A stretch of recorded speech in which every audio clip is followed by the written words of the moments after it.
오케이. 할렐루야. 살아계신 하나님을 찬송합니다. 이 시간에 하나님의 은혜와 평강이 말씀 가운데 여러분들 심령 안에 충만하시길 간절히 바랍니다. 주어진 본문의 말씀을 중심으로 그날의 영광을 위하여 라는 제목으로 함께 은혜를 나누겠습니다.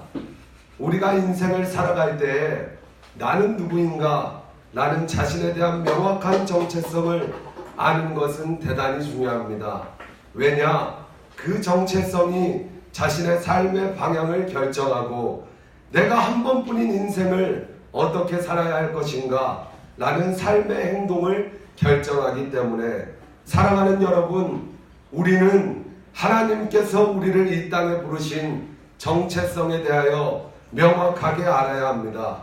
본문의 데살로니가 교회는 하나님께서 자신들을 이 땅에 빛의 자녀로 부르신 정체성에 대하여 오해하고 있었습니다. 세상의 소금과 빛의 사명을 감당하기는커녕 왜곡된 재림신앙으로 인해 자신들의 본업을 버리고 규모 없는 생활을 했습니다. 이에 사도 바울은 오늘 본문 말씀을 통하여 그들에게 정체성을 심어주면서 그리스도의 재림을 기다리는 그리스도인들은 어떻게 살아야 하는가, 이것에 대하여 단언하고 있습니다. 바울은 먼저 정체성에 대하여 말합니다. 하나님께서 우리를 빛의 자녀로 부르셨습니다. 본문 5절입니다. 너희는 다 빛의 아들이요 낮의 아들이라. 우리가 밤이나 어둠에 속하지 아니하나니 정체성을 확고히 가지고 사는 사람은 때와 시기는 전혀 상관이 없습니다. 제2연평해전에 의무병 박동혁 병장의 이야기를 아십니까? 자신이 의무병이라는 확고한 정체성이 총알이 빗발치고 피 튀기는 주감의 순간까지에도 부상병을 놓지 않는 것처럼 그리스도인들도 이와 같습니다. 우리가 빛의 자녀라는 확실한 정체성을 가지고 자신의 할 일을 할 때 때와 시기는 전혀 상관이 없는 것입니다. 그렇다면 주님의 재림을 기다리는 빛의 자녀는 어떻게 살아야 합니까? 첫째, 오직 깨어 있어야 합니다. 주의 재림을 기다리는 삶은 재림 날짜를 받아놓고 비정상적으로 사는 것이 아닙니다. 오직 깨어 근신하는 것인데 이것은 바로 거룩하게 사는 것입니다. 근신하여 깨어있지 않으면 거룩한 생활을 살지 않는다면 주의 재림이 밤의 도적 같으며 잉태된 여자에게 임하는 해산의 고통 같습니다. 그러나 거룩하게 살면서 재림을 대망하는 성도는 이 같은 일이 없습니다. 바울은 앞선 데살로니가전서 4장에서 재림을 기다리는 성도에게 거룩하게 살라고 말합니다. 하나님의 뜻은 이것이니 너희의 거룩함이니라. 바울은 거룩한 생활을 구체적으로 말합니다. 곧 음란을 버리고 각각 거룩함과 존귀함으로 자기 아내를 취할 줄을 알고 하나님을 모르는 이방인과 같이 세욕을 쫓지 말고 하나님이 우리를 부르심은 부정케 하심이 아니요 거룩케 하심이니 그러므로 저버리는 자는 사람을 저버림이 아니요 너희에게 성령을 주신 하나님을 저버림이라 분명하게 얘기하고 있습니다. 사랑하는 여러분, 내가 거룩하니 너희도 거룩하라 하신 주님의 말씀처럼 거룩하게 살고 계십니까? 말씀을 빗대어 돌아보시길 바랍니다. 그렇지 않고도 회개하십시오. 회개만이 우리가 살 길입니다. 둘째, 믿음, 소망, 사랑으로 무장해야 합니다. 이는 바울이 데살로니가전서 1장에 칭찬했던 믿음, 소망, 사랑과 동일한 의미입니다. 본문 7절, 8절입니다. 자는 자들은 밤에 자고 취하는 자들은 밤에 취하되 우리는 낮에 속하였으니 근신하여 믿음과 사랑의 흉배를 붙이고 구원의 소망의 투구를 쓰자. 그리스도인이 어떠한 상황 가운데서도 지켜야 할 세 가지 것이 있습니다. 그것은 바로 믿음, 소망, 사랑입니다. 우리는 무엇을 믿어야 합니까? 우리에게 약속하시고 그 약속대로 이행하시는 신실하신 하나님을 믿어야 합니다. 아무리 세상이 우리의 믿음을 방해하고 유혹할지라도 우리는 신실하신 하나님을 믿음으로 살아야 합니다. 우리 하나님은 살아계시며 지금도 변함없이 우리를 사랑하십니다. 중요한 것은 우리가 어떠한 현실의 유혹과 위협과 핍박 속에서도 그 사실을 인정하냐는 것입니다. 본문의 바울은 항상 믿음으로 살았습니다. 복음을 전파하다 매맞고 헐벗고 굶주리고 옥에 갇히며 온갖 고난과 핍박과 환난 가운데서도 오직 자기를 사랑하사 하나밖에 없는 독생자 예수 그리스도를 죽이기까지 구원의 약속을 이행하신 신실하신 하나님을 인정하며 믿음으로 살았기 때문에 감사할 수 있었습니다.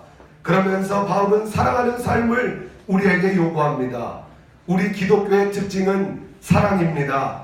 사랑할 수 없는 사람을 사랑하는 것, 사랑할 수 없을 때 사랑하는 것, 예수님의 사랑을 경험했기에 그 사랑을 포기할 수 없는 사람들이 바로 그리스도인이라는 것입니다. 바울은 그 사랑을 가슴에 붙이라고 말합니다. 사랑은 감정도 중동도 아닙니다. 사랑은 강한 의지이며 책임이며 시간적으로 영원한 것입니다. 사랑에는 자신의 유익이 없습니다. 사랑에는 사랑하는 대상에 대한 염려와 기쁨으로 가득 차게 되는 것입니다. 그래서 자신의 희생이나 헌신도 아깝지 않으며 오히려 스스로 커다란 특권으로 그 감격이 오는 것입니다. 이렇게 살아갈 수 있는 근본적인 힘은 어디에서 옵니까? 그것은 바로 구원의 소망이 우리 안에 있기 때문입니다. 성경은 이어 구원의 소망을 우리에게 가르칩니다. 에베소서 2장 4절에서 6절 말씀을 제가 읽도록 하겠습니다. 긍휼이 풍성하신 하나님이 우리를 사랑하신 그 큰 사랑으로 인하여 허물로 죽은 우리를 그리스도와 함께 살리셨고 또 함께 일으키사 그리스도 예수 안에서 함께 하늘에 앉히시니 바로 이것이 우리가 빛의 자녀로서 살아갈 수 있는 유일한 힘입니다. 우리는 미래에 있는 사람들이야 미래가 있는 사람입니다. 우리는 이것을 소망이라고 부릅니다. 또 다른 말로 그리스도의 재림 혹은 하나님의 나라의 입성이라고 말합니다. 사랑하는 여러분, 지금은 우리가 비록 이 세상에 살고 있으나 언젠가는 도래할 저 천국 하나님 나라에서 우리를 하나님 보좌 우편에 앉히시고 영광스러운 모습으로 앉히실 변화시킬 구원의 소망을 가집시다. 셋째, 이러한 믿음과 사랑과 소망을 가진 자는 피차 권면하며 덕을 세우는 삶을 살아갑니다. 그 신실하신 하나님께서 우리를 예수 피로 속량하시고 가장 영광스러운 모습으로 인도하실 것이라는 구원의 확실한 믿음과 사랑과 소망의 투구를 쓰고 무장한 자는 그분이 나에게 베푸신 사랑을 사람들에게 베풀며 수고하는 덕을 세우는 삶을 살아갑니다. 설교를 준비하면서 말씀 가운데 내 자신의 모습을 바라보면서 나는 진정 빛의 자녀로서 살아가고 있는가? 주님의 재림을 간절히 고대하는가? 깨어있는가? 신실한 하나님을 믿음으로 나아가는가? 생각해 볼 때 나는 왜 그리 세상 것을 붙들고 살았던가? 주님을 사랑한다고 입으로는 말하면서 마라나타 주 예수여 어서 오시옵소서 하면서 그 실상은 세상 것을 지며 그것을 가져보려고 발버둥 쳤던가? 가슴이 터지는 것입니다. 사랑하는 여러분, 우리는 이처럼 연약하고 우둔합니다. 그러나 긍휼이 풍성하시며 우리를 예수 그리스도의 피값으로 속량하시고 의롭다 하시고 그리스도와 함께 하늘 보좌 우편에 앉히신 신실하신 하나님께서 우리를 의의 길로 인도하십니다. 그것을 믿음으로 나갑시다. 그 믿음 위에 부활 소망을 가집시다. 그 소망으로 인하여 오직 깨어 서로 사랑하며 권면하며 덕을 세웁시다. 행함 있는 믿음으로 주님의 재림을 준비할 때 주님 앞에 서는 그날 착하고 충성된 종아 수고했노라 하며 주 곧 의로우신 재판장께서 생명의 면류관을 우리에게 씌워주실 것입니다.